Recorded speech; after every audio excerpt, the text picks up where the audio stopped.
Tänään lähdetään katselemaan tämmöistä Findetektorilta saatua vaskoolipakettia. Verrataan sitä vähän noihin minun perinteisempiin kamppeisiin, mitä mulla täällä on ollut käytössä vuosia. Tai itse asiassa tässä vaiheessa jo vuosikymmeniä. Lähdetään koivaskailemaan ja tutkimaan tätä pakettia nyt. Joo, lähdetäänpä unboxaamaan tätä hommaa. Eli tämä on tosiaan Garrettin, joka on ehkä tunnetumpi tuosta metallin paljastimista, niin Garrettin tämmönen vaskauspaketti, ja siellähän onkin Freddy Dodge, tuttu naama Golden Rush-sarjasta, ja sitten toisesta sarjasta, jonka nimeä en nyt unohin. Se on se hänen ja Joan Ibarran se rännien virittelysarja. Ja tosiaan tässä tulee mukana niin tommonen 14 tuuman vaskooli, siihen sopiva seula ja sitten tämmönen vähän pienempi vaskooli, pari kultapulloa, pinsetit, suurennuslasi ja tuo snufferi. Niin joo, ja ilmeisesti pieni manuaali. Tosiaan tää paketti hieman kärsi tässä matkalla tänne, kun se pääsi pikkusen kastumaan tuossa mönkiäkyytin aikana ja se oli siellä remmeillä kiinni, niin se vähän ottanut osumaan. Normaalisti se ei luonnollisesti tuolta näytä. Jaha, täällä lukee Engelsmanlandiksi. On laitettu kaiken näköistä ohjeistusta, ja mihin tämä liittyy. Tässä sanotaan, että optimum angle for panning. No se on minusta subjektiivinen, riippuu maasta ja maskaustyylistä. Sen sijaan minusta tämä on ihan hauska, että se on asymmetrinen tämä muoto. Että tämä on eri kaltevuus kuin tämä. Että se on ihan mielenkiintoinen idea. Mä en nyt muista äkkiseltä, että onko mulla ollut aikaisemmin vastaavaa. Mitä se on syönyt? Aha, oli näin. Elikkä meillä on snuffer. Tätä me en ole itse ikinä harrastanut. Me katsotaan kohta miksi. Mutta palataan tähän. Laitetaan sen tuohon. Tässä on sitten pussi tarvikkeita. No siinä on tuo luuppi ja 2 kultapulloa. Olette sitten kierrekorkillisia. Onko näköisesti? Näytän kohta viimeisiä. Mie käytän näukai. Minusta tuntuu, että meillä oli Nerroskalla näitä viime vuonna. Katsotaan miten ne pelaa. Ja tuo pinsetti juttu, meillä on ihan varma sen pointtia, mutta joo. Palataan tähänkin ehkä myöhemmin kohtelissa. Manuaali. Siinä näkyy mitä tämä sisältää. Elikkä jos suomennetaan, niin kirjankirjoittajasta esittelyt, perustyökalut, vaskoolin käyttö kullan etsimiseen niin märkänä ja kuivana. Sitten jotakin lisätietoa vielä kuivavaskaamisesta. Sitä on semmoinen, jota en ikinä kokeillut, mutta luulisesti Suomessa sitä harvoin tarvii. Sitten on metallin paljastimesta, hippujen etsimisestä, kaivosjätteestä etsimisestä, kauhaa tai näistä kauharuoppaimien, niitäkään Suomessa ei taida olla. Bench testing olettaisin. No, saa nähdä. Rautahiekasta, sitten pinta-imuroinnista, muutamia lopullisia vinkkejä ja sitten muuta lisätietoa aika lailla tästä julkaisusta. Ja sitten tämmönen pieni vaskooli. Tätä me itse asiassa jo vähän käytinkin tuossa keväällä, kun vaskasin näytteitä tuolta Neroskalta. Tää onpa sinne painettu pohjaan paljon tekstiä. For world's fastest band, wet or dry. Elinikäinen takuu. Mielenkiintoinen olisi testattu. No kyllä sitä saa aika paljon vaskatakin ennen kuin tämmönen kuluu puhki. Mutta joo. Tää itse main eventti, eli pääjuttu. Tossa se nyt näkyy tuo asymmetrisyys. Että tää toinen reuna on paljon loivempi. Itse asiassa onko se niinku sitten tässä kanssa? Ei tai olla. Täysymmetrinen. Joo. Niin. Sitten tässä on nämä rihlat, mitä kovasti tuossa laatikossa kehuttiin. Ja optimaalinen vaskauskulma tällä puolella. Sen näköinen on tää paketin sisältö. Tää on ollut sellainen mulla testivaskauksessa perusvaskooli. Tää taitaa olla, mä en ole ihan varma, mutta mä epäilisin, että se ruotsalaista valmistusta. Ainakin web-sivu vie siihen suuntaan. Se on ollut semmonen ihan hyvä, mutta tuohon on hyvin samantapainen, paitsi tää on symmetrinen, se taitaa olla aina iso ero. Mut sitten kun puhutaan perinteistä vaskoileista, niin tässä on tää minun ykköstyykki. Jos vertaatte, niin tää peltinen on paljon loivempi, tää reuna. Joka tarkoittaa, että sillä voi vaskata paljon painavempaa hiekkaa paljon tarkemmin. Minun kokemus on ainakin tämä. Kolmas vaskooli, jonka mä sain joskus perintökalleutena. Tää on ehkä tämmönen kunnon, sanotaanko tämmönen, mikä näkyy aina piirroksissa elokuvissa, kaikissa niin NS-työvaskoili, mutta tällä on kyllä mulle niin vähän käyttää niin kuin näkyy, että me mieluummin tuolla muovisella veän kuin tällä. Tähän menee niin mahdoton maata ja sitten se kuitenkin tosi jyrkälle reunalla, että se ei ole kauhean mukava vaskata sillä.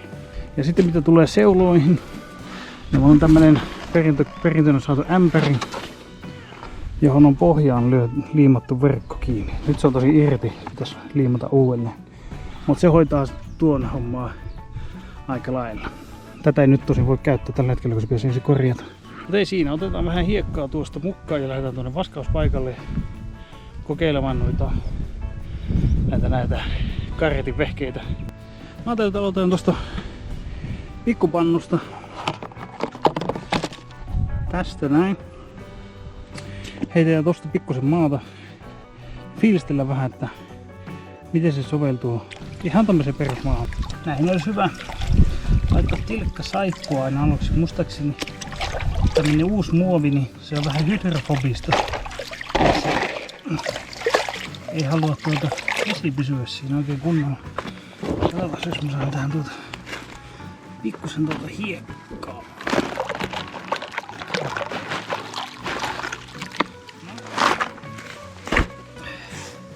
Tuli aika isoja kiviä tähän, mutta katsotaan. Joo, tuli melko isoja kiviä. Normaalisti ei näin mahdottomia kiviä olisi tässä. Tuntuu kyllä mikroskooppiselta nämä vaskoilut. Tottunut noihin isoihin pannuihin ja yleensä hyvin lättäinen vielä. Niin, tässä on semmonen juttu, mikä tuli mieleen, että kun on tämmönen pieni vaskoili, niin tässä on se etu, että voi vaskata suoraan toisen vaskoilin päällä. Niin jos epäilyttää, että menee hukkaan, niin tällä lailla voi sen varmistaa, että nyt ne jäi tonne isompaan vaskoilin tää taveri, niin ei tarvitse epäillä, että menee yli. Että semmonen näppärä tässä piekvaskoilissa on kyllä. Alkaa noin rihnat olla vähän niin kuin jarruttamassa enemmänkin. No niin, katsotaan mitä siellä näkyy. Onko mitään? Rautahilettä näkyy. On siellä. Yksi. Näkyykö tuolla? Jätetäänpäs yksinään siihen. Saadaan No. Yksi hippu siellä on. No niin, me normaalisti käytän tämmösiä. Mä en ole ihan varma mistä näitä nykyään saa, mutta ennen me tilattiin näitä tuommoista apteekkitarvikkeita myyvistä verkkokaupoista. Ja nimenomaan näitä muovikorkeuksia, tää on muovia. Et se ei särjy, vaikka se tipahtaisi. Ja muistaakseni tämä taitaa jopa kelloa. Kyllä, niin jos se tippuu sulla altaaseen, niin se ei katoa.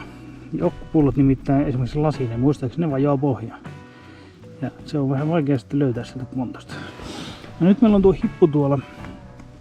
Missä se nyt onkin tuolla? Niin tässä on tämmönen niksi. Tää tulee ollenkin vaikea tehdä yhdellä kädellä. Katsotaan. Et me painan sormella tuota hippua. Mä pyyhkäsen vaikka housun, että se on kuiva. Painan tuohon hippuun ja näin. Se jää mulla tuohon sormen päälle. En tiedä näkyykö se kamerassa, kun on nyt niin kuin sanoin, niin väärä linssi tähän hommaan. Ja nyt tulee tää hankala osa. Koita saa sen kuvaan. Tossa on kyllä lähellä pahoittelut.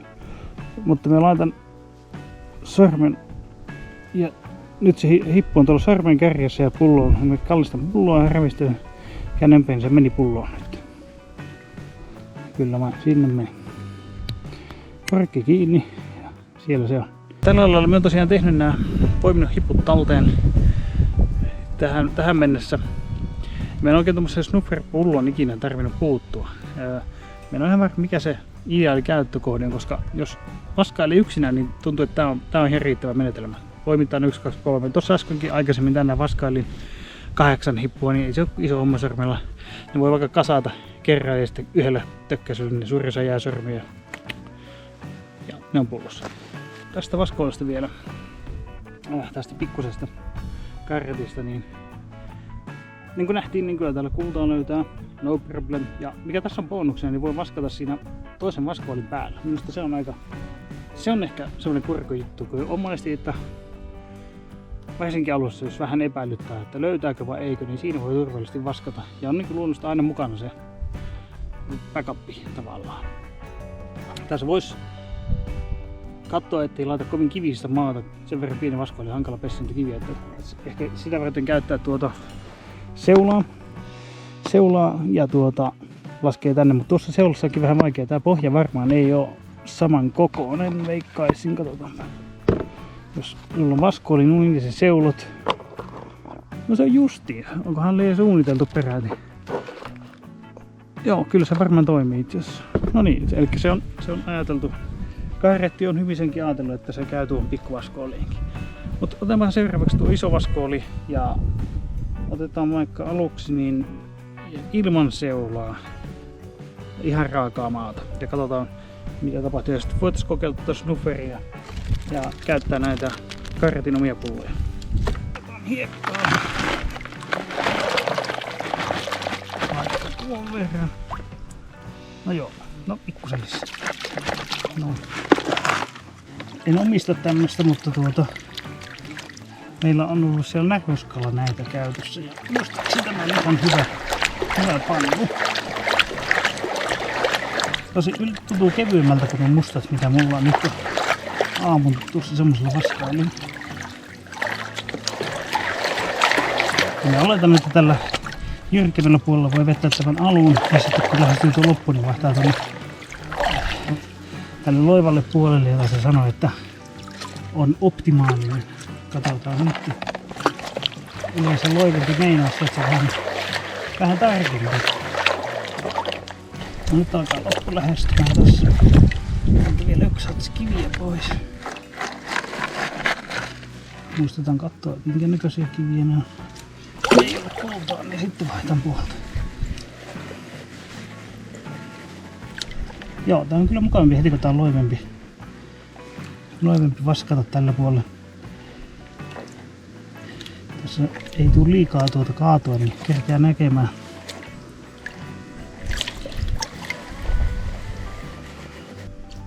Joo, kyllä tämä on huomattavasti optimaalisempi kuin tuo toinen puoli. Tai nyt mustien. Tää on vähän loivempi kuin on mustat, mitä mulla on. Mitä meillä täällä näkyy? Onko mitään? Siellä yksi hengetön ainaskin, mutta tästä vaskoilista näkyy vähän huonosti, kun ne on tää vihreä pohja. Mä oon tottunut mustia. Siellä on yksi todella pieni.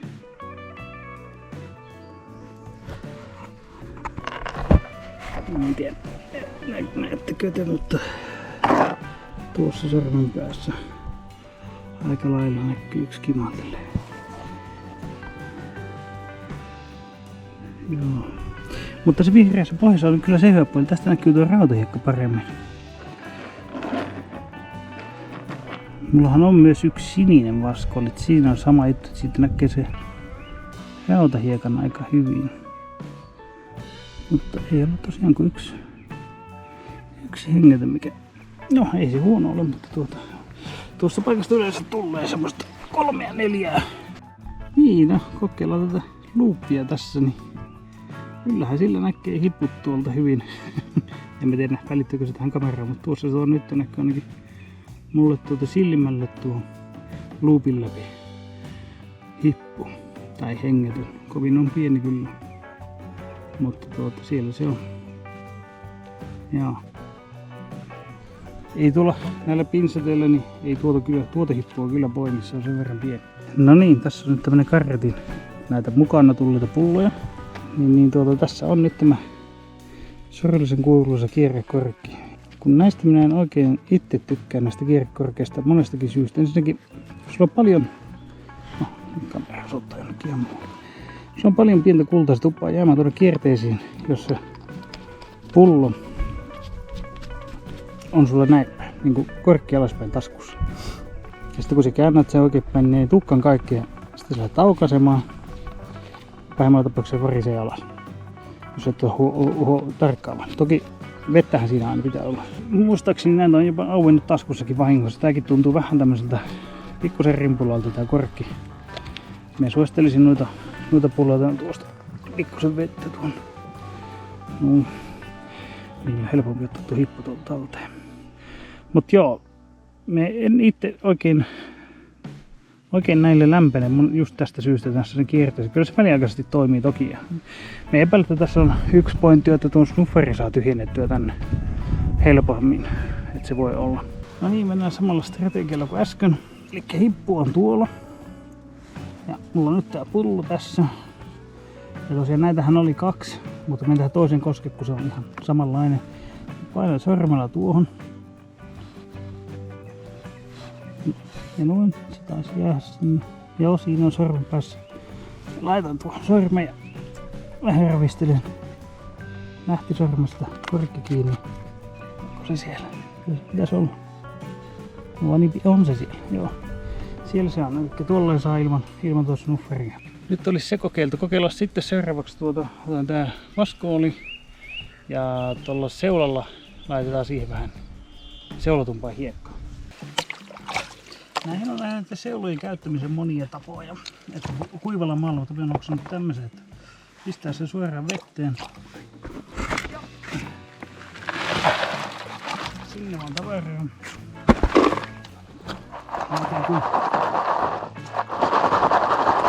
Paskaa sen tässä vaskoolin päällä. Ja aina katsotaan kilon hiput täältä pois. Nyt ei ollut kilon hippuja tällä kertaa. Ei kun lisää.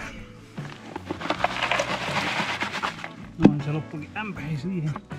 Me pitkään epäilin tätä muoviseuloa, mutta tässä tämmöisessä käytössä se on riittävän vahva tuo pohja. Ei se niinku tunnu antavan ihan periksi, mutta en mä uskaltaisi kyllä lapialla suoraan tuohon laittaa.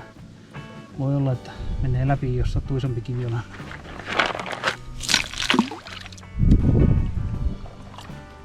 Niin. Katsotaan mitä siellä on. Rautaa ainakin näyttäisi olevan. Oho, siellähän onkin enemmän nyt.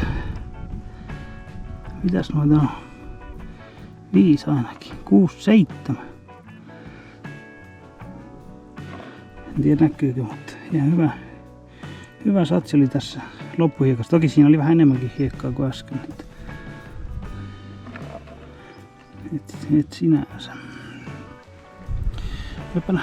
Näytän vielä sen sormin poimimisen tässä. Tää on hyvä esimerkki nyt siitä.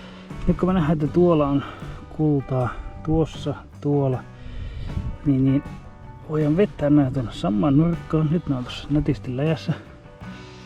Pikkusen vettä noin. No. Yksi puoli on näköjään vähän semmoinen, että se kelluu, niin kuin näkyy. Näin. Ja nyt kun kalistetaan vaan vesi pois, niin saadaan sormella painottua tuon. Ja ei tarvitse mitään se kuinpaa. Tuonne näköjään jää yksi hippu tuonne alas. Mutta poimitaan se kohta pois sieltä. Eli mulla on nyt tää peruspullo. Kuivaa vähän sormea. Noin, siinä ne on suurin osa. Noin. Ja revistely. Ja siellä ne on putkessa. Niitähän jäi vielä, mutta tällä lailla me saadaan näitä ilmaisen koempia kikkailuja talteen. No niin, nyt ollaan kokeiltu aika lailla kaikki. Meillä on tuossa snufferi kokeilematta. Me tehdään se, että nyt kaikki nämä kulta mitä löytyi, me kainan takaisin tuonne vaskooliin. Ja me jätin tuonne vaskooliin, siellä nyt vielä muutama on. Mutta siellä on myös tuota hiekkaa. Niin kaataan ne kaikki tonne. Ja sitten me koetan tuolla snufferilla poimia ne niin, että tulisi mahdollisimman vähän hiekkaa. Koska minun mielestä se on niinku ainoa pointti, mitä me keksin tuolle snufferin tälle imupullolle. Mä en ole ihan varma mitä niinku yksittäisiä hengettömiä tällä tuntuisi vähän hullulta alkaa poimia, mutta jos on vähän enemmän kultaa kerralla, niin sitten voisi olla jotakin järkeä. Testataan kuitenkin. Katsotaan, niin ajan kaikki tänne ja aletaan poimaa.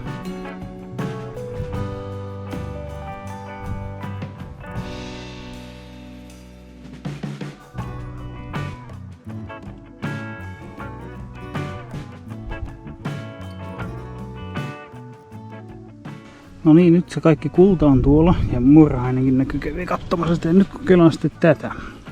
Joo, siinä on mainostekstiä, näkyy olevan Garrett Gold Gutzler. Vai sen niminen se on tää. Siinä on korkki. Noin, nyt lähti korkki auki. Mä tiputan tuon korkin tuonne talteen. Ja miten sitä näkyy? Se näkyy jotakuinkin. Nyt meillä on täällä kultaa, niin ideahan on tosiaan, että tätä puristetaan pikkusen, sinne syntyy alipaine ja kun päästettiin se imasee tuolta pohjalta kullat talteen tänne pulloon. Mä en ole näitäkin ennen käyttänyt, että katsotaan. No, se tuli takaisin. No niin, se lähti. Kuivallahan tämä ei tosin taida toimia. Joo, ei. Eli se vaatii, että se on veen alla tuo. Hippu. No, ei. Lähti vain hiekat mukaan. Noin. Tää tuntuu vähän tämmöiseltä räpeltämiseltä. Toisaalta on mukava, että ei tarvi voi olla, ei tässä tarkoita, että voi olla hanskat kädessä, koska se on vähän semmonen homma tämmöisen räkkäaikaan varsinkin, että siinäpä ne taas olla. Mäpäs huuhtasin tämän tuonne. Vaskoo paikalle. Saadaan tyhjä vaskooli. Nyt me kippaan tuon Gutzlerin tuohon, nähdään, että kuinka paljon se otti oikeasti sitä roskaa mukaan. Koska se tuntuu, että se välistä otti vaan hiekkaa, vaikka hippuili sinne ihan keskellä. Ehkä se oli vaan mun harjaantumatta, että tässä on tää kärki, niin se on tolle viistetty. Että se varmaan olisi pitänyt olla aivan sen pohjan mukaisesti. Mä otin vähän silleen kulmassa.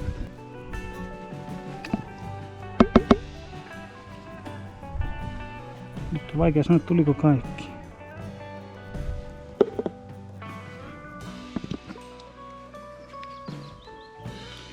No, toivottavasti ne tuli kaikki. Aika paljon se otti hiekkaa mukaan kyllä. Mutta siellä on hippuset. Vähän hydrofobinen tämä edelleen. Vaskooli tuntuu, että tuo vesi on jotenkin vähän tolleen, niin kuin näette, vastustaa. Se ei oikein niin kuin leviä. Voisi olla hyvä idea pessä vaikka saippualla täällä. Tai muuten vähän rikkoa tuo pinteen edustavasti. Mä tain tehdä sillä, että mä otan nuo tuosta Gutzlerin ja mulla nenän päässä hyttynen. Otan nyt takaisin tuohon Gutzleriin ja sitten tipataan tuohon yhteen Garrettin pulloon, niin se on aika lailla siihen. Tämähän nyt tämä prosessi, nyt kun sen toistaa, niin tuota hiekkaa tulee aina vaan vähemmän mukaan. Toisen kerran jälkeen se tuli aika puhtaaksi uudelleen sillä. Tällä näin. Nyt kun sitä hiekkaa oli paljon vähemmän, se paljon tärkeää. Nyt ne näkyy tuolla. Niin nyt mä poimin ne tuohon normaalipulloon vaan ihan tavallisesti. Ja sittenpä se alkaisi olla siinä. Jaa, en tiedä näkyykö, mutta siinä on nuo kaikki kulta mitä tosta tuli. Kyllähän se aika lailla sen tekee mitä se luppaa. Ja en mä kyllä huomannut mitään semmoista niinku heikkoutta muuta kuin tämä. Mä olisin varovainen tämän pullon korkin kanssa. Mulla vähän karsastaa, kun se taas sitten tuntuu, että no joo, kiristää se vaan luja, mutta kun tää tuntuu olevan akryyliä tai jotain vähän kovempaa muovia, no ei se akryyliä ole, mutta jotain vastaavaa, niin sitten se napsahtaa poikki, kovin kiristää. Et suosittelisin ainakin vaihtaa nää toisen tyyppisiin pulloihin. Ja itse asiassa mulla on nyt tässä nämä pullot, niin mä laitan nämä toisenlaiseen pulloon. Niin tulee sekin vähän niin kuin sitten varmistettua. Ja joo. Vaskooli tuntuu yllättävän makealta käyttää. Se on ehkä hituisen kevyempi kuin on mustat, mitä mulla on, ja se sininen. Ja tosiaan ne on symmetrisiä, eli se tarkoittaa, että molemmat lajit on yhtä kaltavia. Tässähän on asymmetrinen. Se on ihan hauska idea, että se on silleen tehty. Ja se mahdollistaa kyllä tosiaan vähän tarkemman vaskauksen, mikä on toisaalta aika hyvä ominaisuus. Monesti muiden vaskoilit on vähän huonoja siinä tarkassa. Toki nyt ei päässyt testaa ihan kunnon painavaa maata, en nimittäin löytänyt sitä. Tuosta vaskoilisetistä, niin ei sitä oikein hirveän paljon huonoakaan voi sanoa, että ihan hyvä paketti, tosi kattava. Varsinkin se, että tuossa tulee seula mukana, minusta se on hyvä, varsinkin kun tutkitaan. Ja sitten tämä perusvaskoili tässä, niin se on työkäyttöön tosi hyvä. Tuo pikkuvaskoili vähän se ehkä semmoinen kikkailijuttu. En ole ihan varma, mikä on se käyttökohde oikeasti sille. Ehkä tosiaan niin, jos on pienempää vaskaajaa, niin varmaan siihen ihan hyvä. Mutta tämmöiselle isokätiselle lapinukolle, niin se on aika mikroskooppisen tuntunen tuommoinen pikkuvaskoili, että saisi molemmilla käsillä yhtä aikaa melkein vaskata. Ja ei siinä. Muistakahan kommentoida, mitä tästä olitte mieltä. Heräsikö kysymyksiä, kommentteja, peukkua ylös, alas. En tiedä, voiko sivuille päin laittaa. Mutta kaikkea kokeile. Ja kiitos vielä Findetektorille, että antoi käyttöön ja testiin tämän paketin. Ja ei siinä, muistakahan tilata kanava ja katsellaan mitä seuraavaksi keksitään.